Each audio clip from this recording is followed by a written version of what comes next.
দেখো সকালবেলায় উঠে মা কী করছে, রাম তুলসী পাতা আর কালো তুলসী পাতা তুলে নিয়ে এসেছে। এইগুলো এখন শিলপাটায় ছেঁচে আমাকে রস করে খাবে মধু দিয়ে। কারণ হচ্ছে প্রেগনেন্ট অবস্থায় না ওষুধ খাওয়া যায় না, তার জন্য কাশির জন্য আর এই গলা বসা, সে কারণে আমাকে এখন ওই তুলসী পাতার রস খেতে হবে। তো যাই হোক, খেয়ে দিয়ে চলে এসেছি। তারপরে দেখো মা গরম গরম পরোটা ভাজছিল সকালে, সেটা দিয়ে জল খাবার খাওয়া হলো আজকে।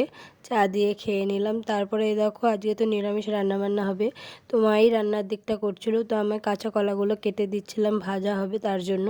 আর এদিকে ডালটা হয়ে গেছে, আর এদিকে বেগুন ভাজা। তো চলো তোমরা ভিডিওটা দেখতে থাকো। প্রেগনেন্ট অবস্থায় সত্যিই একদম অসাবধান হওয়া যাবেই না দেখছি। একটু এদিক থেকে এদিক হয়েছে, বাবারে বাবা, সত্যি শরীরটা এতটাই খারাপ কি বলবো। তো যাই হোক, ভাতটা খেয়ে নিই। ডাঁটা ভাজা হয়েছিল, কলা ভাজা আর বেগুন ভাজা, ডাল, এগুলো দিয়ে আজকে খেয়ে নিলাম। তোমরাও কে কী খেলে কমেন্ট করে নিশ্চয়ই জানাবে। আমরা তো শনিবার দিন নিরামিষ খাই।